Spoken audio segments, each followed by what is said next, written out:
Oh, I have so many questions about trad wives. Okay, joining us from Amsterdam is independent researcher and author Evian Leidig, who has spent the past decade looking at this trend. And here in studio, we have Carmen Celestini joining us from the University of Waterloo. Her research on conservative women and conspiracy theories is coming out soon. Great to have you both here. Thanks. Carmen, I want to start with you. There was a lot of confusion about who is a trad wife, who is not a trad wife. How would you define it? A trad wife for me, it is an articulation of women's feminism, how they actually perceive themselves and how they want to live. But there are a group who are very much attached to conspiracy theories and extremism, who are promoting a theory of women being submissive, being at home, and their active resistance against changes to society actually being a trad wife, having children, and being supportive of their husbands. And so those are the ones that you're focusing on Those are on your research? Those are my group, yes. Okay, so Evian, anything else to add to that? I absolutely agree with Carmen's definition there. But I would also add that understanding tradwives means also understanding it's not just an online community, but it's also a movement. And it's a movement that's primarily reactionary to feminism. Okay, I want to talk about the movement question in just a little bit, but I always wonder, is the word tradwives being put on them by people on the internet? Or is this something that they are declaring themselves? Carmen? I think initially they started labeling themselves that. It is a reflection of who they are. They really are trying to evoke that traditional gender role that they see as resistance or as they see who they want to be. So when we think about it in a religious context, there are groups of tradwives who are complementarians, who in the Bible it's called the helpmeet. That was what Eve was to Adam. So they try to articulate that as well in their traditional roles and traditional understanding of the nuclear family, and looking back at nostalgic views of a time in North America where, it was a white picket fence, 2.5 children, and there wasn't an issue with immigration or talking about LGBTQ, 2SA issues. So it is a tradition that they put onto themselves. And so it started becoming a hashtag that other people started using, including alpha males and men who support the movement as well. Right, so it all kind of comes back to the value systems. Absolutely. Evian, to me, it felt like this popped out of nowhere on social media, but then I'm like, you've studied this for 10 years. So where did this originate, I guess, at least on the social media side? Yeah, at least on the social media side, because I think Carmen was very good at identifying the fact that there is actually a much longer history of women who might identify as tradwives, even though it might not be subscribed to this social media phenomena. But the origins of the tradwife community really stem from around 2015 on various online forums and blogs, most notably the Red Pill Woman subreddit or the Red Pill Wife subreddit. And this actually had ties to the so-called alt-right and to the manosphere, and they were united in their stance against feminism. And it was a very political movement in its origins, but we've seen the evolution of tradwives, particularly tradwife influencers, since the pandemic, where we start to see more of these influencers focusing on lifestyle content, but at the same time identifying as tradwives and with traditional gender roles. Okay, and the red pill, when you mentioned that, that's dominant man, submissive woman, is broadly the thought behind that. Is there more to that, Carmen? Well, there is this truth about understanding the world in a different way and who is trying to inform the world or who is trying to fool you with their beliefs of what is happening politically. So when you're red-pilled, you understand the world in a different way and you are fighting against that. It's sort of like in The Matrix, where you take the two choices of the pills, right? So they have chosen to understand and fight back in resistance. Okay. Evian, you talked about some of those messages that they are pushing. Talk to me about what you consider dangerous when you look at this.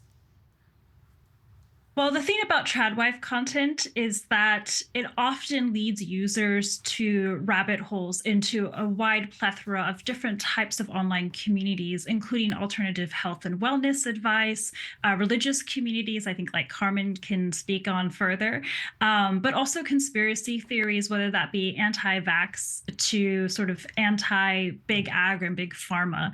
And so the thing about tradwife content is that it leads to these other rabbit holes of different types of online communities. At the same time, there is something instinctively harmful about some tradwife content around submission, for example, and the acceptance of the darker side of things like domestic abuse, and not, having the type of agency and empowerment that so many of these tradwives claim to have.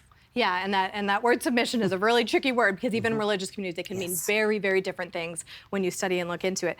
Carmen, almost every profile I looked at that I thought had some, conspiracy theories out there had a religious tie.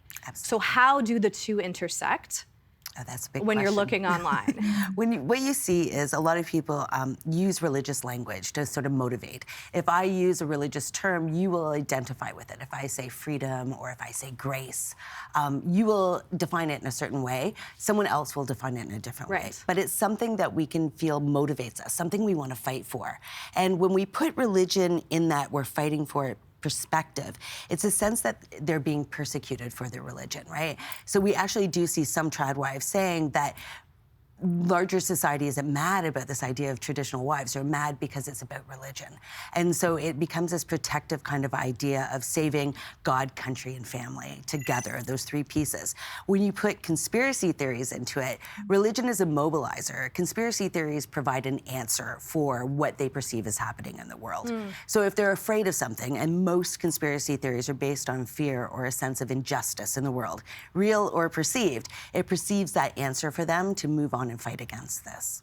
Okay, I want to play a clip of Esty Williams. Okay, she's a self-proclaimed trad wife with almost 200,000 followers on TikTok and 114,000 followers on Instagram. And here she is fighting back against trad wife haters. The misconception about the trad wife movement, it's not really a movement. Nobody's pushing it. People are typically just living it and maybe showcasing their lifestyle like me. And we believe our place, specifically us as individuals, believe our purpose is to be homemakers. It doesn't mean that we are trying to take away what women fought for. Evian, I'm coming to you because she said we are not a movement. And you started saying this is a movement. So talk me through that.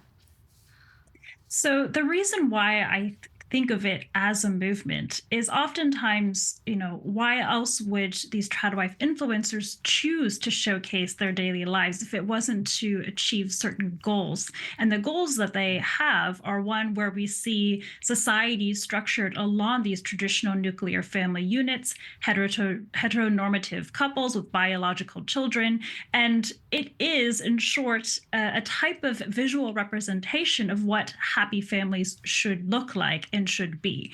And so I do contest this idea that it's somehow not a movement because there are very clear goals in place. So Carmen, are they backed by people though? And I will say, when I look at the content and the number of followers, like they're making money here. So it's also a business, like let's remember at the end of the day. But Absolutely. When you look at their content, are you particularly worried about dangerous messages that are pushing their way through?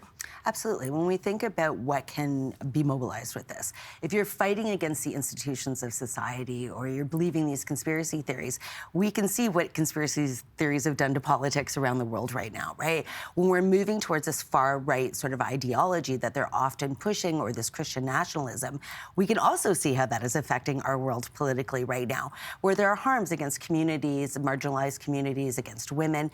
And so when younger generation women are enthused by this and believe that, women who got us the right to work or to have the right to vote we're in the wrong, and now we're suffering because of that. We can see a loss to women's rights or those who identify as female rights happening politically because it becomes a political movement. And that can lead to moral panics, which also can lead to populism, which can affect everyone globally. And we see that happening now where incumbents are losing their elections to people who are influenced by these ideas. Evian, who is consuming this content? Because there are hundreds of thousands of followers for some of these accounts. Well, it really depends on what platform you're looking at, actually. So based on my research into tradwife influencers, I noticed that on Instagram, they tended to have a lot more female followers. And in part, that could be because a lot of users that might fit within a particular demographic being targeted by tradwives is being algorithmically amplified tradwife content. But I also noticed that on TikTok, I tend to see a lot more male viewers and followers of tradwife influencers, which I think brings up some really interesting questions about actually, are we seeing a gender divide between male and female followers of tradwife content? Why does it matter if there's a generation of men that are so interested in that? Well, that was quite telling. If you look at Gen Z voters in the last US election, we actually saw a pretty big gender divide where a lot more Gen Z women were leaning progressive and a lot more Gen Z men were leaning more conservative. And that combined with the fact that there's also this rise of masculinist influencers, I mean, it really leads young men into these quite dangerous ideas about how they think women should act and behave. And we're starting to see that being projected even in classrooms, for example. Carmen, when people are consuming this content, the algorithm is also tracking that and it's steering them. I found some fascinating research from Media Matters where, you know, one of the researchers was looking into it and all of a sudden she's getting very specific content to her feed. Do you have the same issue? Absolutely. My algorithm is an interesting rabbit hole. Okay. So when we start looking at specific topics that we're researching, the algorithm just starts feeding it to us. And what we see is a lot of the influencers, even tradwives, will actually appear on other people's podcasts or other people's channels. So we've seen like Lauren Chen here in Canada. She actually appeared on the Alex Jones show, and then Alex Jones appeared on her show. So what will happen is the algorithm will start linking you to where they've connected or who they share merchandising or opportunities where they share money or where they share products. And so you'll end up in this downflow of a rabbit hole where you're connected to conspiracy theories and the merchandising that they're selling. Okay, so influencers of influencers, but Evian, are you also seeing like certain messages coming at you only because you clicked on that or pushed like? Absolutely. We're seeing how engagement with tradwife content surfaces other types of content, surfacing meaning, you know, the other types of content that can appear in a user's For You feed. And because tradwife content is considered to be lifestyle or apolitical content, oftentimes it means that a lot more of this insidious content, whether it be conspiracy theories like Carmen was discussing, they then surface onto users' feeds and then lead users into various types of rabbit holes. I've seen a lot of misogynistic words out there. Is that something that is constantly bombarding what you're seeing, Evian? Absolutely. And you know, a lot of it comes from the manosphere where we see a lot of this lingo being used in deeply misogynistic and sexist terms. But then we also see, on the other hand, a lot of coded language, dog whistles, and subtle cues that are being used to allude to the various political or social views of these influencers. But they're often cloaked and disguised in ways that may not seem apparently obvious to a user until you start getting recommended more of this harmful content. Okay, so then Carmen, what should people be watching for as they're scrolling through social media?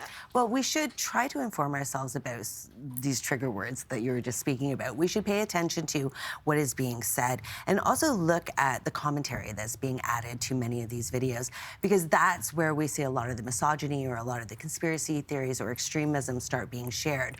Or when we start sharing the videos on Instagram or TikTok, we should think about what it is that we're sharing and really just don't share automatically like we all tend to do. Really think about what are the implications of this and how that can cascade. So if you have 14,000 followers and you share something and half of them share it and then they share it to theirs, that one message that you might have seen on one post has now been spread to thousands upon thousands of people. So we have to think about our footprint and what we're actually doing before we do this, and try to inform ourselves about the trigger words that are out there. So if someone is talking about the World Economic Forum or a replacement or a reset, that isn't just a word about, you know, what's happening locally. It's attached to a much larger conspiracy theory like the Great Replacement or the Great Reset that harm communities. And the Great Replacement is, you know, this false lie that immigrants are coming in to replace Absolutely. the white population, and that is a conspiracy theory that's been debunked, but it keeps getting space out there. It keeps Yeah. getting time.